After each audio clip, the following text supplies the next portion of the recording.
Hank has the box and is excuse me, running off into the utility tunnels with the box.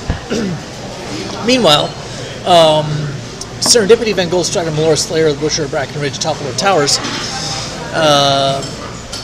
used prestidigitation to create an illusory copy of the box, which she tossed to Cricket. But unfortunately, her bluff check wasn't very good. So, right off the bat, I'm trying to remember, there's a whole lot of mess going on, because there's also the gnomes and the dwarves, and they're shooting at each other and at us and at the drow, and we don't know what all the factions are. And so anyway, just how it happened. Yeah. I did their turns in a certain order. So the drow went first. So Croesus has planted himself over the manhole cover, to be the defender, to stop the drow from getting into the manhole cover to chase after Hank. And Hank is just legging it as fast as he can through the tunnels. We have no idea what's down there. He doesn't either. It's just, it's away from the drow. Try and get lost, basically. So the drow comes up to Croesus and hits him with something that gives a push. Okay. And pushes him off the... if you remember, she's lightning based like all the other drow, and she's doing the storm thing where she's hovering and lightning is striking all around her. In fact, anyone who starts to turn within 5 squares of her takes lightning damage. She's just a ball of black lightning. And so she just comes up to Croesus and does a huge thunderclap, boom, and sends him back 6 squares. Which pushed him out of the aura, which was nice, but... Yeah. And then she stood on the manhole herself. Yeah. Basically, even though she just blew Croesus off of the manhole cover, it was fine, because that still cost her a standard action to do that. And anything that costs her action slows her down, which is good. So then the various dwarves and gnomes start going. There was a dwarf captain, like a guy dressed in this kind of tattered-looking dwarf's uniform with like captain's garb and guard uniform. And he had run over and tried to swipe Aurora when she had the box. He also apparently didn't fall for it, because he ran right up to the manhole cover as well and attacked the drow. So he came up and hit the drow's battle axe. Missed horribly, because apparently he sucks. There was a dwarven freak, one of the dwarves who was like all embedded with magical items, so he's like a magical cyborg. He took his attack of opportunity on the captain, on the dwarf guard captain. Mm-hmm. Then he took his turn, and I think he shot the drow. The freak shot the drow, but the captain took an attack of opportunity on him. There you go. And then how many sides are there to this fight? We never figured out exactly who was on which side. Yeah, they started to get a little bit gleeful once they started taking those attacks of opportunity, and they realized, hey, they're not all against me. Everyone's against everyone else. The archers on the rooftop started firing. One fired at Serendipity and one fired at Cricket, which probably indicated that they fell for the ruse of who had the box. Yeah. But also, I think that turned that this before that there was those 2 gnome wizards, and one had come out and started shooting at the drow, and the other one was like, "What are you doing?" And so that one was looking back and forth between Cricket, who had the illusory box, and the manhole. Cricket and illusory box, and so finally she shot these beams of colorful energy ribbons, and they tied Cricket up, and Cricket went down. Took me to 0. And it took me to -3, actually. She shouted to the other one, "Just trust me. I'll go out into the sewers. You go get the box from her." And the other one was like, "What? Just do it." But the other one hesitated, so she didn't get to Cricket that round. Yeah. Immediately after that, or shortly after that, this assassin guy, dressed all in black, clearly an assassin, appears out of a shrouded thing of smoke, grabs the box from Cricket's fallen form, and says, "Ha-ha, you fools, we have it now!" and disappears again. and then a few seconds later, from the darkness of an alley, you hear someone curse. Because the box expired right after that. So the assassin thought he got it and then immediately realized he didn't. So, anyone else that turn? I think that was all of the ones that went that turn. The other guard guys didn't show up till the next round, if I remember correctly. Yeah, if they did show up this round is when they showed up hopping and panting. Yeah. I think they did show up this round, but it was at the end of their turn. They kind of appeared panting from the alleyway. So a bunch more guards, dwarven guards, showed up in uniforms, and they come running into the scene, but they don't do anything yet because it's not their. They use their turn getting. Then it's our turn again. Now, let's see. What did Cricket do? Oh yeah, she lay there dead. She did that for the rest of the combat. I won't mention her again. Just because Cricket went down and is surrounded by hostiles, suddenly everyone panics about Cricket. I don't get it.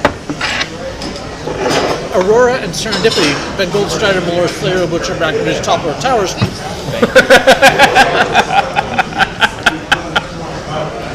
They're all like, Cricket! We have to go save Cricket!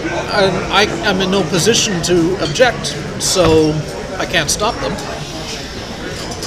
So they come charging over to try and, Clean up Brian's mess. do some sort of healing. Now, I'm out of healing surges, so all they can do is stabilize me. And so, out of character, I'm trying to explain to them that in character, I would be totally opposed to this. But of course, in character, I'm unconscious, so no one stops them. It's very sad. So they come running over to rescue Cricket. And a bunch of one of the dwarven wizard that took Cricket down come running over to Cricket. Did that assassin come back? He did eventually come That's back. right, yes. I remember he showed up again. Because he was like, oh crap. And then He realized he didn't have a box anymore. And who else came over? I think one of the guards came over or something like that. well, the dwarven assassin appeared, and the dwarves have been shouting and like looking around for something. Sorry, the gnome assassin. Yeah. And this assassin reappeared, and then all the dwarf guards start shooting the assassin, and the dwarf guards who didn't have bows came running over and started fighting the assassin. And this is all happening basically right over top of Cricket's body, as they're all like punching each other. Yeah. They're all attacking each other. And then Aurora and the other one show up. I think it took them their whole turn to get there, so nothing much happened with them that round. Meanwhile, the drow blows the lid off the sewer. She does some magic thing, and the lid goes kablam way up in the sky. And then she jumps down to go running after Hank.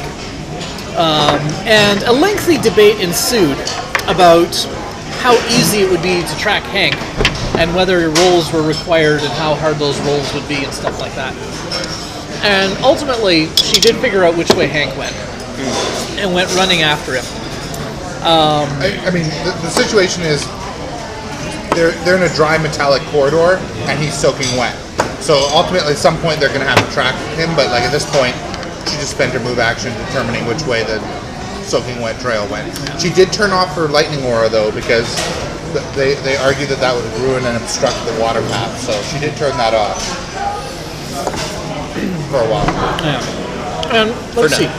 Some stuff slowed her down a bit. She didn't get very far. She got 8 squares, I think. She got so she standard action to blast the thing off, move action to find the trail, action point to move 8 squares. Then Grosis jumped down there and did lodestone lure and pulled her back. And he described it as she's running and then eventually running on the spot, like she's hovering. Yeah. She just got sucked back to him. Well, she wasn't hovering because she turned off her aura. Oh, right, that's right. She Yeah. was running. She turned off the aura. And she got sucked back to Croesus, and Croesus did the thing where you can't move to anywhere except for next to him. And so she was really mad. She was just glaring at Croesus, really, really mad at Croesus. And that's when the destruction began. She turned her aura back on and just started, she did this thing that just smashed everyone down there with light. Oh, actually, before that happened, Yeah, there's other stuff that happens. Before Croesus pulled Before her we back, get to that, yeah. the other two guys had jumped down there. The dwarf guard, who, when he jumped down there, the freak took a shot at him. Then the freak jumped down there, and the dwarf hits him. They're each doing opportunity attacks against each other every round. Yeah. And also, they're jumping down this manhole cover, and they're flubbing their checks, and they're falling prone. So there's this big pile of everyone jumping down the manhole cover. Didn't one of the gnomish wizard also wound up down there? I remember there were 3 of them. Was that next round? Yeah, it Yeah. was later. Yeah, because one of the 2 gnomish wizards, one shot Cricket and went for Cricket, and the other one headed for the manhole cover. Wait, no, actually, I think the Gnomish Wizard was down there by the time the drow went Nova. Yeah, because I remember a pile of 3 at the manhole. Like, it was hilarious. We're all going down the manhole, just piling up at the bottom. And they're all attacking each other. Yeah, and then Croesus pulls the drow over, and then the drow goes berserk and starts blasting everyone. And so it was basically a 5-way fight? Yeah, it's a 5-way fight down there. There's the drow, there's Croesus, there's the cyborg dwarf, there's the dwarf guard with an axe, and there's the gnomish wizard. And they're all different factions, and they all want the box, except Croesus, who just wants everyone to not chase Hank.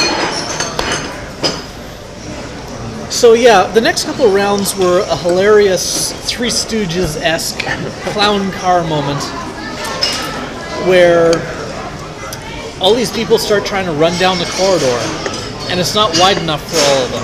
And they're all doing opportunity attacks on each other, and they're blocking each other's progress. And then Croesus is harrying them from behind. Well, because she couldn't move, the others got ahead of her. Yeah. The drow. But before that happened, she got mad and just used all her awesome stuff. She turned her aura back on, so everyone's taking 5 damage, 10 damage at the start of their turn. She did this thing where she hit them all with lightning, did a lot of damage, and then she hit Croesus with a thunderclap, which knocked him way back inside her aura. Yeah. She was mad, And then but she couldn't move. Yeah, and then the other 3 who could move went running after Hank, at opportunity attacking each other as they went. And this is great because they're all sopping wet too, and they're all running over Hank's trail. Meanwhile, topside, the the gnomish assassin, he reappears adjacent to Cricket. So topside, Aurora and Serendipity, Van Goldstrider, Muller, Slayer, Butcher, Brackenridge, Top of Towers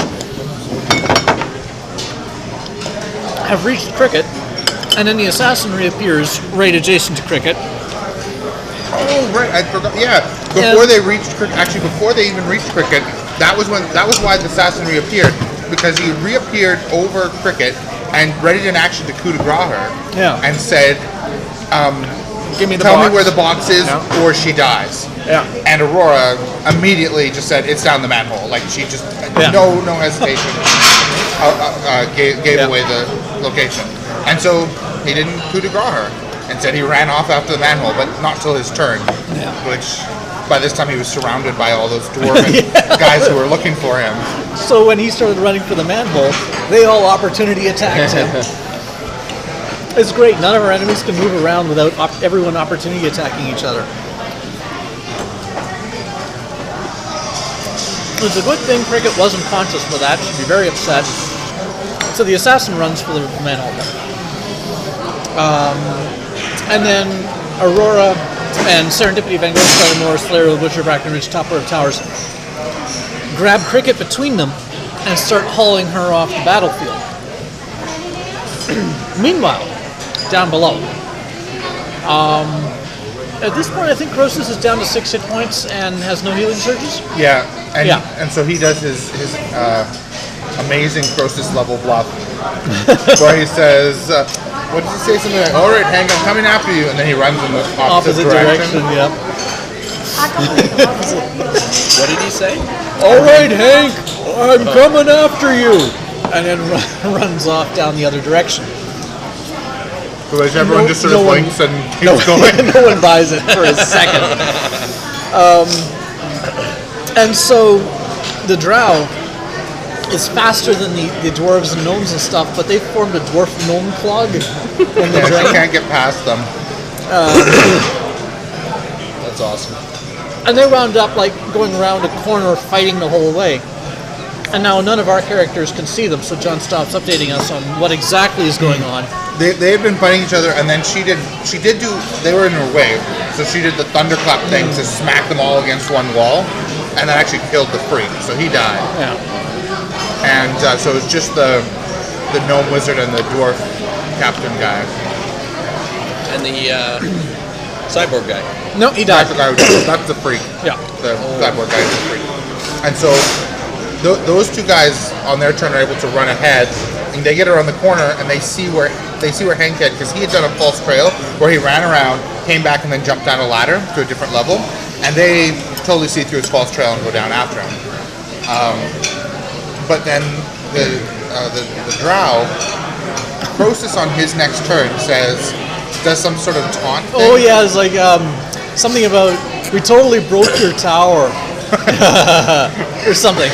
I can't remember the exact wording, but he taunted her about the tower that they'd broken Successfully. He did amazingly well, and actually succeeded by one to make a dumb choice of attacking him instead of running on. But then I realized he had hidden, so it would take her entire turn just to get to him. And I was like, no, that's too stupid for her to do. So it didn't work in the end, and she ran on. Also, he only had 6 hit points and no healing surges, so it's probably for the best it didn't quite work. She still hesitated, though. I think you gave her a bit of a penalty on her movement because she hesitated, if I remember correctly. You don't know really what happened after she went around the corner. I did, however, tell them, even though they have no way of knowing this, that she fell for Hank's false trail and ran off in the wrong direction. So yeah, because as it turns out, it wasn't really important whether she did or not. At this point, the party is split into 3 groups. So, top side we have Aurora, Cricket, and Serendipity, Van Goldstrider, Malores, Player, Butcher of Brackenridge, Toppler of Towers.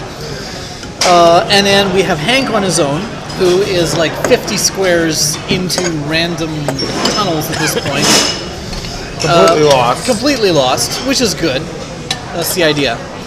And Croesus, who had to retreat the other direction, and who is too badly hurt to risk, like, any fighting. So he hides, basically, which is entirely fair. It's the entire party, I don't think they even have a healing surge among them. I think Serendipity, Van Goldstrider, Malores, Slayers, Butcher, Brackenridge, Toppler of Towers had 2. She tends to keep those pretty close to her vest, though, so I don't know exactly how many. Anyway. So, it's sort of, the combat ends there. Because Croesus is hiding, and topside, the other 2 have taken Cricket to go and hide somewhere. Red bean? Oh, they'll bring it. Yeah. They'll bring it separately. So you're all split up? Yeah, and so we decide that this is a pretty good opportunity for an extended rest. So, Extended rest. the girls' party, as I like to call it, they find an abandoned, gutted house. It's like a burnt-out wreck. Burnt out from before we set the city on fire. Yeah, some fight that happened there a while ago. And hole up there for an extended rest. Croesus finds a hidey hole down somewhere in the tunnels and stuff, and he holes up for an extended rest. And same with Hank, who is way somewhere. He ran for quite a ways, and finally he has found a place to hole up, and he like hugs that box close to him, and he's like, I'm gonna take my box to have a little nap. Then the next thing that happens, a bunch of time passes because we're all asleep. Hank gets woken up first by a bunch of cyber dwarves that have him surrounded, and they, in broken common, inform him that he is their slave now. You come with us, dog. You slave now. Yeah, and they're like, give us all your stuff, box included, and come with us. And Hank is like, how would I carry my stuff? And they're like, okay, Yeah, they kind of look at each other like, whatever. all right, make the slave carry the stuff, I guess. Makes sense. So he sort of grudgingly goes along with them. He doesn't have a choice. Like, he's down. Well, I guess his regen has brought him up to bloodied, but he has no dailies. He has no healing surges. Yeah. And Yeah, he didn't manage to get a full rest. No, he didn't get a full rest. there were like 6. There were like 6 of them. Yeah. I'm surprised those guys caught him and not the wizard. Well, I suspect that they weren't specifically hunting for him because they don't seem to know anything about the box he's carrying. They didn't care about the box at all. Yeah. They just were like, "You're our slave Yeah. now." Yeah, okay. I mean, the Undercity, I'm sure, has a bunch of people all over the place. So they take him to the data mines. Yeah, they have this underground area where some of the areas in the Undercity open up into these big catwalk areas, and it's all draped with garish colors, and there's all these freaky guys, and it's noisy. It's sort of like Cyberpunky, yeah, if you imagine like Mad Maxian. yeah, that kind of like 80s freakish, garish thing. And they have this village of a whole bunch of these freaks. There's living quarters, and they're all hanging from different levels of these catwalks in this big open area. And he gets taken in there, and his stuff is eventually taken from him, shoved in a sack, including the box, which they don't seem to care about. And yeah, they tie him up and send him to work. I imagine it being like, those circuit boards from Star Trek that are just like magical. The isolinear tips. Yeah, those things. He's set to work harvesting those from some tube somewhere. Yeah. And he's kind of belligerent. He doesn't make a very good slave. So eventually he gets beaten unconscious and dragged back to his cell. And finishes his extended rest. Yay! Yay! Now he can kill everyone. Don't jump ahead.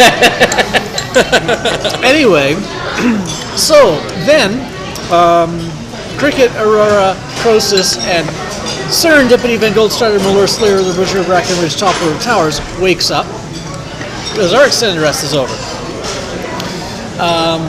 And Cricket is like, okay, we gotta use sending and report in to Kalinar Zarago that we found the box. And it was probably Aurora or something. She was like, no, I think you should use sending to contact Hank and Croesus.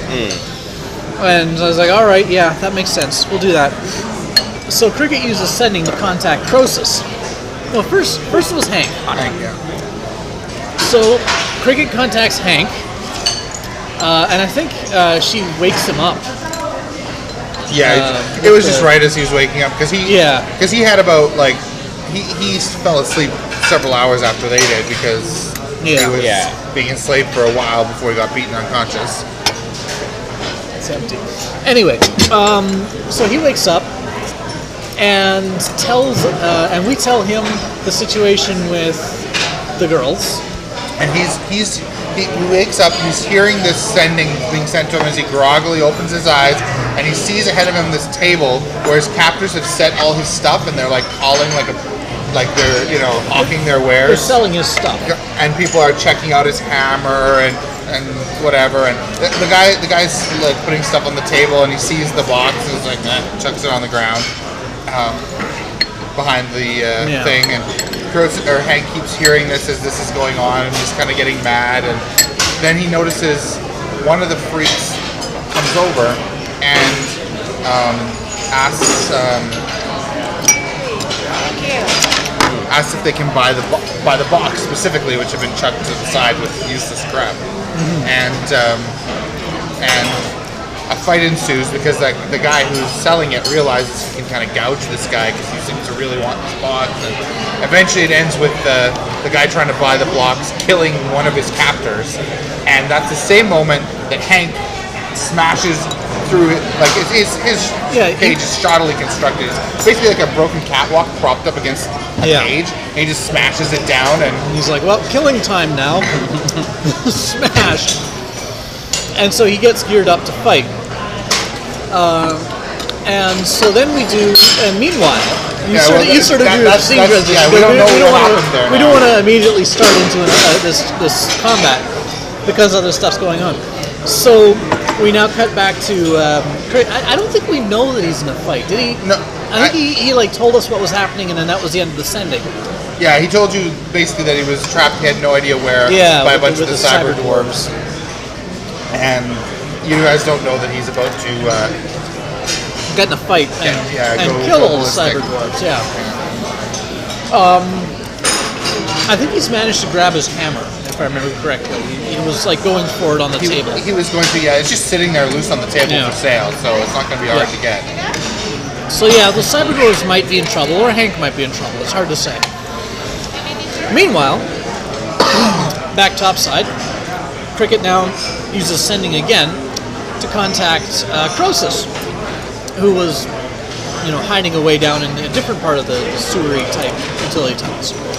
And so she contacts him and sends in his mind, Croesus, this is Cricket, we're safe in here and Hank is over there and stuff like that.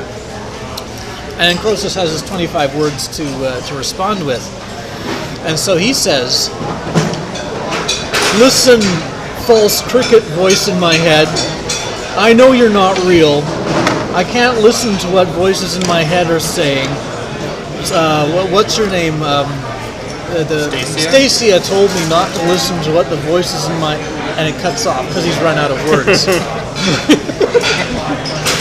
So yeah, we have no idea what's up with Croesus. I'm alone again.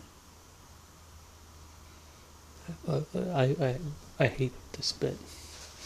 Cause I'm alone again, and Lena's amulets have stopped working when she died, and Fesman, I can't think about that. I can't think about that. I have to find Stacia because they killed Atar, but we got her out of the cage, and then we were alone, Stacia and I, and we've got to get out with the box. No. Hank has Stacia, and the amulets aren't working anymore, and they know where we are and what we're doing now because they know I can't think. I hate being alone, and fake Cricket, could you please let me think? I'm very busy right now and I can't talk to you. Okay, so I have the box. I had the box. And I ran through these tunnels as far away from the drow as I possibly could. And I'm exhausted. But I think I might have run a little too far. I don't know where I am. And I don't know where these people are taking me. I certainly didn't agree to this. Well, whatever. I'll just let them whip me unconscious or something, because I'm certainly not going to cooperate. And then I'll rest up, because I'll be whipped unconscious. And then I'll just kill them all. Yeah, there's a good chance I'll die, but there's a better chance that they'll die. And I'm going to die down here anyway, so I might as well die fighting. Oh, that hurt. Oh, hello, Aurora. And of course, Serendipity, Van Goldstrider, Miller, Slayer of Butcher of Back and Ridge, Toppler of Towers. What did I miss? Dear Diary, well, we're all back together again. Well, all of us except for, Hank. All of us except for Hank and Croesus. But anyway, Cricket's okay, so I feel so much better. And we had a delightful sleep in this, it's sort of a burnt out kind of building, but we had such a good rest. Oh, I feel so much better. It's amazing how, just having a good night's sleep just makes you feel so much more positive about your outlook. And yeah, I'm feeling really good. I think this is really exciting. Like, there are all these interesting people around here that I've never talked to before. We saw dwarves, and then we saw other dwarves that were kind of different, and then we saw some gnomes, and I'm really interested in gnomes because of Serendipity, Van Goldstraat, and Melora, and I'd like to meet other gnomes. And then there were some others that looked different from them, and then of course the drow, but she wasn't very friendly. And yeah. Oh, I'm just really excited to get to know some of these people. Unfortunately, I don't really understand how they're speaking their language, but I'm sure just with body language and maybe facial expressions, and I could show them my cat. I think, oh, this is just great. I'm so excited to be here. I'm so excited to meet the people of this city, and maybe they'll have some dogs and puppies and stuff too, and well, it's a city, so I don't know if there'll be much livestock, but yeah. Oh, this is going to be a wonderful day. I just know it. We just have to find the boys and... Oh, yeah, well, I guess Hank is kind of been captured by slavers, but slavers tend to take good care of their slaves because they're useful, so I think it'll be just fine. Yep. Oh, Cricket, I'm so glad you're okay. So slavers don't take very good care of their slaves when they're not useful, because I don't really want to give in to the demands, so I'm not really cooperating with them, and anyway, this has been a really bizarre sequence of events, and now I've been enslaved by dwarves with magic items embedded in their bodies. They're like, I don't know. Oh, I'm so relieved to get a break. Have a rest. But we've kind of lost Hank and Croesus. It's just me and Cricket and Aurora here in this burnt out, sooty, dusty, dirty house. Safe house. But I don't know where Hank and Croesus are. They went down into the sewer or through the manhole cover, and I don't know how we're going to catch up to them. Cricket tried to talk to them, and we got a hold of Hank. He's been enslaved, and he has the box. The box! Ugh! I wish we had never taken this. I never want to see this box again. Or just to see it so I can destroy it, so I never have to deal with it again. Isn't this place great, Serendipity? Oh, I'm so glad we found such a great place to rest. Don't you feel so much better? I'm so glad we took on that box quest because it brought us here. It's so dirty in here, and... Can I hug you?